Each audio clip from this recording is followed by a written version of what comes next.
Hello बच्चों, कैसे हैं आप सब। उम्मीद करता हूँ अच्छे होंगे। आज हम जिस लेक्चर वीडियो को बनाने जा रहे हैं ना, वो लेक्चर वीडियो वेरी इंपॉर्टेंट है, न्यूमेरिकली बेस्ड। इस पर ऑब्जेक्टिव टाइप क्वेश्चन बनते हैं।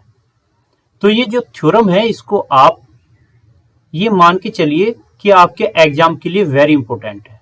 इसलिए आप इस लेक्चर वीडियो को एंड तक देखिए। क्यों?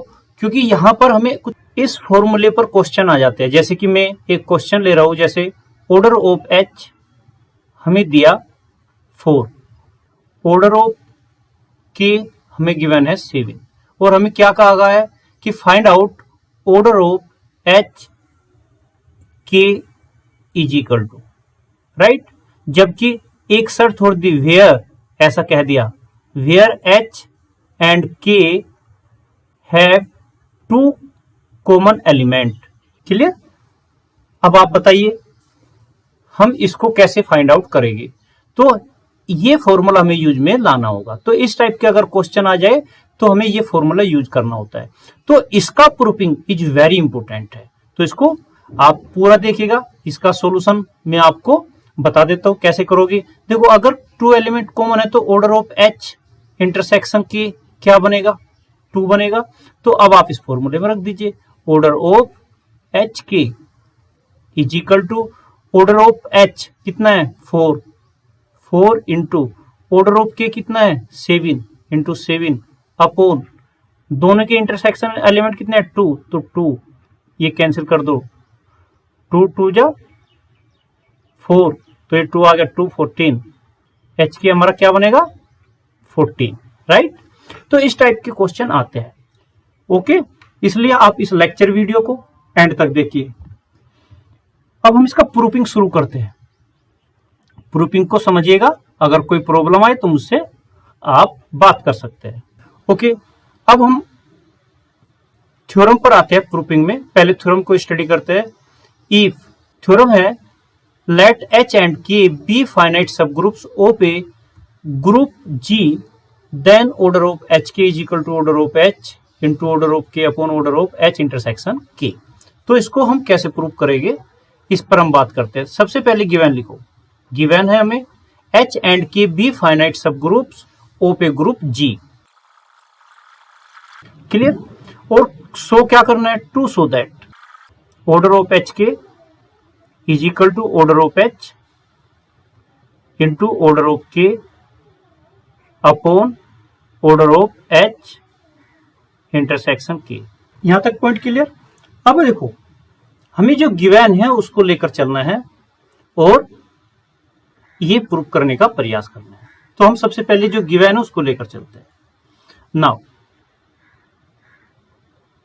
Since H and K be finite सब ग्रुप्स जी। ओके, मैं यहां से इंप्लाइज कर सकता हूं, जब ये जी के सब ग्रुप्स है तो इन दोनों का product H K is a subset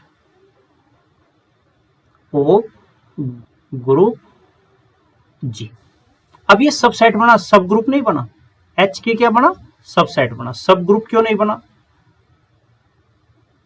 clear? ये हमारी कोई प्रॉपर्टी नहीं है कि हम अगर 2 सब ग्रुप ले रहे हैं तो उनका प्रोडक्ट भी सब ग्रुप बनेगा। नहीं, ऐसा नहीं होता। ये तभी पॉसिबल होता है। समझ लीजिए बेटे, अगर देखो ये एच एंड के 2 सब ग्रुप है हमारे पास गिवन, राइट, और इनका प्रोडक्ट एच के इस सब ग्रुप तभी होगा अगर ऐसा हो कि H K is equal to के एच।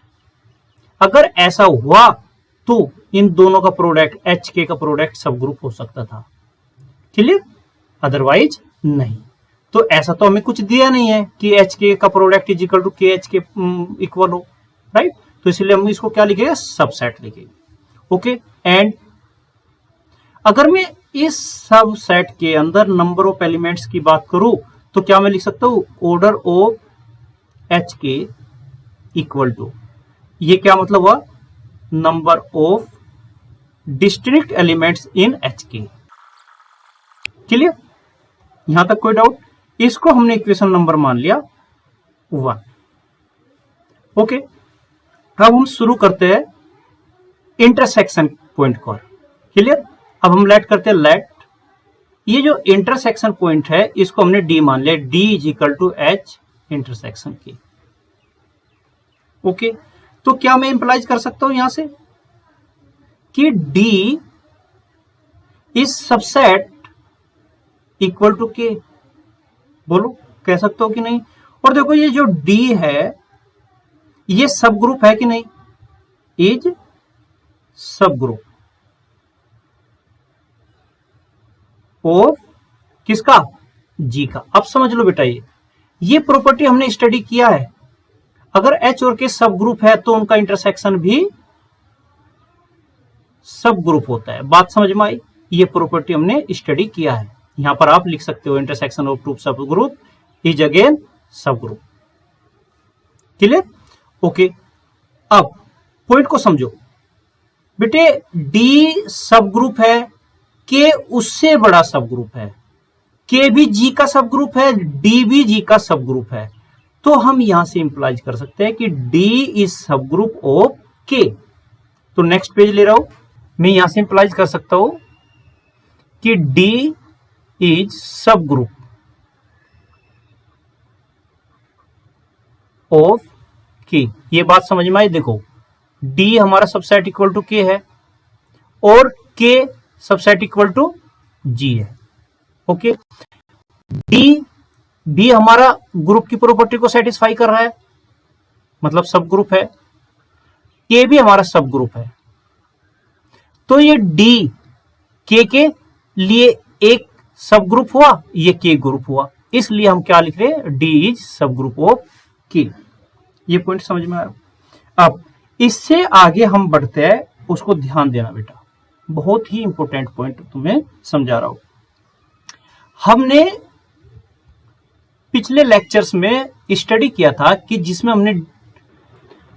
हमने ये सीखा था कि number of distinct right coset of H in G is equal to 2। ये हमने समझा था और ये निकाला था कि इसको number of distinct right coset of H in G को हम इंडेक्स भी कह सकते हैं, index of a subgroup of H in G equal to order of G upon order of H. Okay, ये फॉर्मूला अब हम इस्तेमाल करने जा रहे हैं। राइट? कैसे इस्तेमाल करेंगे जरा इसको समझ लीजिए आप। लेक्चर नंबर 11 है वो कोसेट ग्रुप थ्योरी। तो लेक्चर नंबर 11 में कोसेट ग्रुप थ्योरी में आप देख सकते हो कि मैंने आपको क्या समझाया है।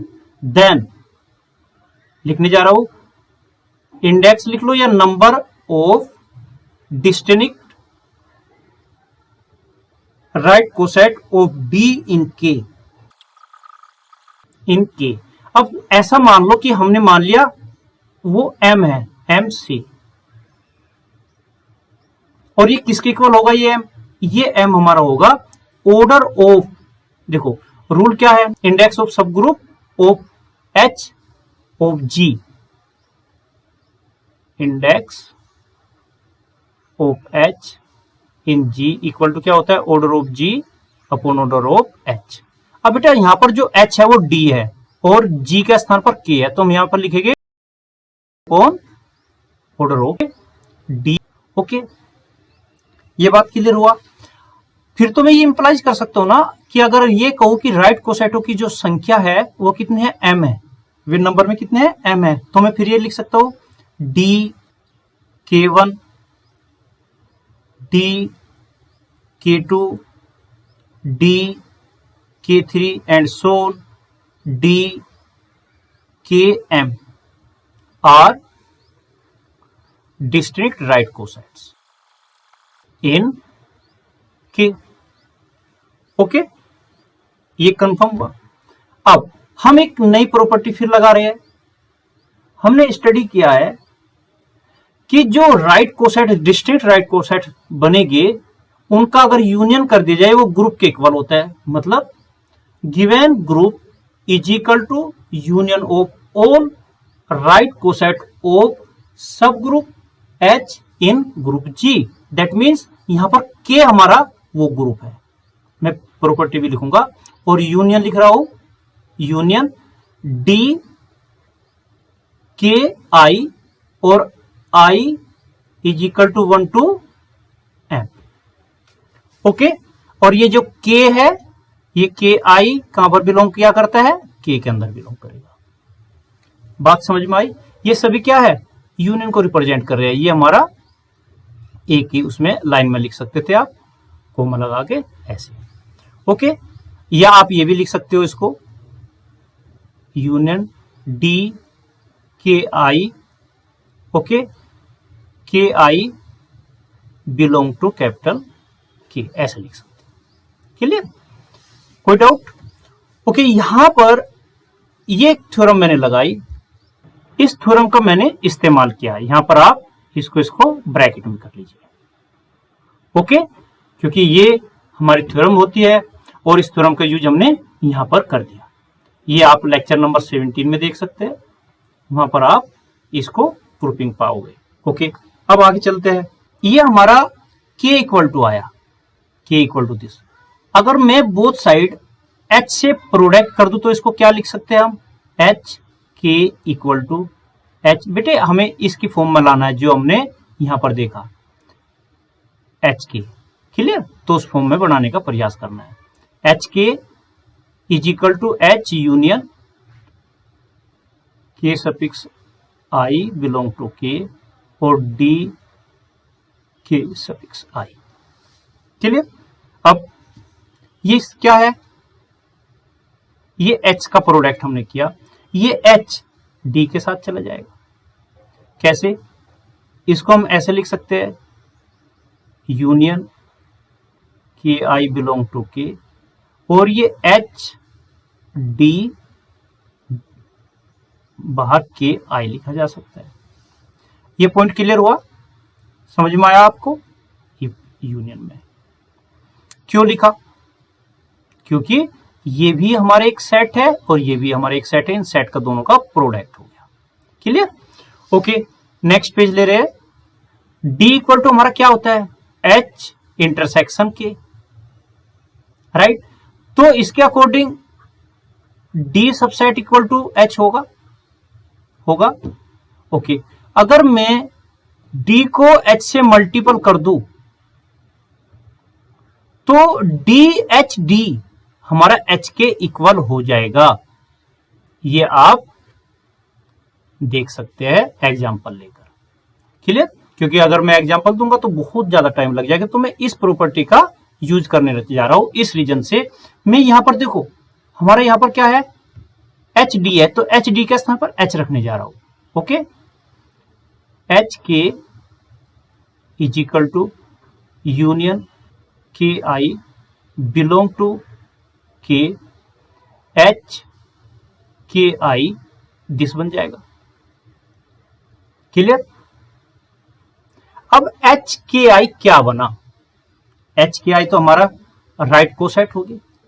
ओके, इसको यहां पर हम अगर एक्सपेंड करके लिखे तो हम ये लिख सकते हैं, H K is equal to H K1 union H K2 union and so on union H KF। ये इक्वेशन हमने सेकंड मानी। अब हमें ये जो हमने H K1 H K2 बनाए हैं, क्या ये सभी डिस्टिंक्ट है? ये हमें चेक करना पड़ेगा। देखो यहां पर जब हमने DK1 DK2 DK3 DKM लिए थे तो ये हमने सभी राइट कोसेट कैसे लिए थे, डिस्टिंक्ट लिए थे। लेकिन यहां पर ये हमारे सॉल्यूशन के दौरान अपने आप क्रिएट हो गए, तो इसलिए हमें इनको चेक करना पड़ेगा कि ये डिस्टिंक्ट है कि नहीं। ओके, तो यहां पर इस इक्वेशन को यहीं पर रोकते हैं, सेकंड नंबर लिख लेते हैं और ये शो करते हैं कि ये सभी डिस्टिंक्ट है। ओके, तो यहां पर हम हेडिंग डालते हैं, to show that H K I are all distinct. ये हमें शो करना है। ओके, अब ऐसी पोजीशन में शो करने के लिए हम क्या करेंगे, इसमें से कोई भी टू राइट कोसेट उठाएंगे, ठीक है, और उनको ये लेकर चलेंगे कि ये दोनों सेम है। ये हमने लेकर चले कि भाई H K I is equal to H K G, ऐसा हमने मान लिया, जहां पर I not equal to J, मतलब ये दोनों ही अलग अलग है। लेकिन हमने इनको क्या मान लिया, इक्वल है। आई और जे इक्वल नहीं है, लेकिन हमने क्या मान लिया, इनको इक्वल मान लिया, मतलब इनमें से जो हमने राइट कोसाइड लिए उनको इक्वल मान लिया। ओके, अब हम अगर इनको इक्वल मान के चल रहे तो ऐसी पोजीशन क्रिएट करेंगे जो पोजीशन हमारे रूल के अनुसार रोंग होती हो। अगर हमने ऐसा प्रूव कर दिया तो हम फिर ये कह सकेंगे कि इसका मतलब ये है कि भाई हम ये बात गलत कह रहे, वही बात ये है कि ये सभी डिस्टिंक्ट है। ओके, तो हमने ऐसा लिया। अब देखो बेटे, यहां से हमने इंप्लाइज करते हैं। हमने एक प्रॉपर्टी पढ़ी थी कि A B inverse belong to H if and only if H A is equal to H B. ऐसी ये एक थ्योरम हमने स्टडी की थी। ये आप देख सकते हैं लेक्चर नंबर 5, ये थ्योरम है हमारी फर्स्ट। इसका मीन्स होता है H A equal to H B if and only if A B inverse belong to H. आप इसको पहले इसको बाद में ऐसा लिख लीजिए, इसको पहले इसको बाद में ऐसा लिख लीजिए। तो मैं अप्लाई करने जा रहा हूं। क्लियर? यहां पर मैं लिखूंगा के I K J inverse belong to H. यहां तक कोई डाउट? ओके बेटा, अगर हमने ये कहा है कि एच के अंदर के I K J inverse belong करता है, तो क्या मैं K I K J inverse belong to H intersection K में कह सकता हूं? ओके, ये पॉइंट आपको समझने में आया होगा कि कैसे कहा। ये यहां पर मैं लिख रहा हूं सिंस ये सब चीजें समझा रहा हूं। बेटे के आई और के जे कहां पर बिलोंग करते हैं? के को बिलोंग करते हैं ना। अगर ये के आई और के जे के को बिलोंग करते हैं, देखो हमने लिखा है ना के आई बिलोंग टू के अंदर, तो के क्या है? सब ग्रुप है। तो क्या मैं ये प्रॉपर्टी लगा सकता हूं? सब ग्रुप की necessary and sufficient condition apply कर सकता हूं, राइट? और अगर के I K J inverse belong to के है और ये एच के अंदर भी है, तो उनके इंटरसेक्शन में भी बिलोंग करेगा। तो आप ये सिंस में ये लिखकर ये अप्लाई कर रहे हैं। ओके, ये सब हमारा साइड में लिखने के लिए होता है, लेकिन साइड में ये जगह कम थी तो मैंने यहां पर बना दिया इंप्लाइज। अब ये हमारा आ गया। अब देखो ये क्या बना, K I K J inverse belong to H intersection K हमारा किसके इक्वल है? डी के। ये हमने शुरू में देखो ये कंसिडर कर रखा, D equal to H intersection K. तो डी इक्वल टू क्या हुआ? एच इंटरसेक्शन के। ओके, अब अगर ये डी सब ग्रुप है, क्योंकि हम प्रूव कर चुके ना, डी क्या है? डी इज सब ग्रुप। किसका प्रूफ किया हमने? ऑफ के का है। ओके, तो सब ग्रुप की डेफिनेशन के अनुसार अगर ए बी का inverse belong to H if and only if H A equal to H B लिख सकते हैं। दैट इज हम ये लिख सकते हैं क्या? D K I equal to D के जे लिख सकते हैं। लेकिन अभी अभी पहले पेज पर हमने क्या लिखा था? इस थ्योरम में हमने ये कंसीडर किया है डी के 1 डी के 2 डी के 3 सभी कैसे माने हैं? डिस्टिंक्ट माने हैं। तो ये तो प्रॉपर्टी हमारी जो यहां पर बनकर ये रोंग आई, तो हम क्या लिखेंगे? इट इज रोंग। ये पॉइंट आप यहां पर देखो, ये इसके रीजन से लिखा। ओके, ये प्रॉपर्टी मैंने यहां पर अप्लाई की है, राइट? बात समझ में आ गई? तो ये डी सब ग्रुप ऑफ के है एंड दिस प्रॉपर्टी अप्लाई कर दी मैंने यहां पर। ओके, तो ये क्या हो गया? ये रोंग हो गया। ये तो रोंग है। अगर ये रोंग है तो इसका मतलब जो हम लेकर चले वो भी रोंग है। अगर ये रोंग है तो इसका मतलब ये हुआ कि सही क्या है? कि ये सभी एच के आई ऑल डिस्टिंक्ट है। तो हम नेक्स्ट पेज लेते हैं। तो हेंस ये हमें लिखना पड़ता है H K I are all distinct right coset of H in किसके अंदर? जी के अंदर। हो गया भैया, ये तो बात समझ में आई। पॉइंट क्लियर हुआ कि नहीं? अब हम सेकंड से फिर काम करना शुरू करेंगे जो हमने सेकंड में लिखा था। नाउ फ्रॉम सेकंड एच के हमने वहां पर क्या लिखा है, H K I union H K two union and so on H K M, right. तो ऑर्डर ऑफ एच के क्या बनेगा, जो इसके अंदर एलिमेंट है, क्योंकि ये तो डिस्टिंक्ट हो गए ना सभी, इसके अंदर जो टोटल एलिमेंट है, इसके अंदर जो एलिमेंट है, सभी का सम कर दिया जाए तो आ जाएगा। दैट इज हम ऐसा कह सकते हैं order of H K one plus order of H K two plus so on plus order of H K M, ये लिख सकते हैं। ओके, अब देखो बेटे, ये कितने हैं, 1 2 एम तक है, राइट। और देखो इसके अंदर एलिमेंट कितने रहे होंगे, दिमाग लगाओ, एच के अंदर जितना नंबर रहा होगा उतना ही नंबर एच के अंदर होगा।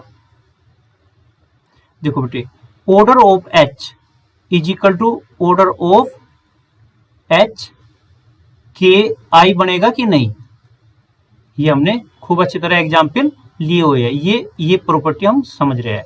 तो यहां पर मैं लिख सकता हूं order of H plus order of H plus and so on plus order of H. ये कितने बार लिखा, एम टाइम, तो order of H into M लिख सकते हैं।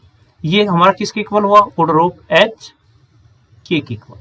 तो ये एम की वैल्यू क्या है, एम की वैल्यू कितनी है, तो एम की वैल्यू देखो, इससे हम देख सकते हैं कि M is equal to order of K upon order of D बनेगा, क्लियर। तो इस एम की वैल्यू वहां पर डाल दीजिए, ये यहां पर आप इक्वल टू एम ये लिख सकते हैं। तो यहां पर हम डाल देते हैं एम की value order of H into order of K upon order of D, clear. समझ गए कहां से डाला मैंने, तो क्योंकि m इज इक्वल टू हमारा था order of K upon order of D. अब ये क्या हुआ, d इक्वल टू क्या था, h इंटरसेक्शन के, तो वो डाल दीजिएगा, ऑर्डर ऑफ h लिखिए पहले इंटू ऑर्डर ऑफ के लिखिए और upon order of h intersection के लिखिए, और ये हमारा आ गया प्रूफ। तो हम कहेंगे हैंस प्रूफ। यहां पर मैंने जो d की वैल्यू थी, d हम किसको मान के चले थे, h इंटरसेक्शन k को हमने d कंसीडर किया था।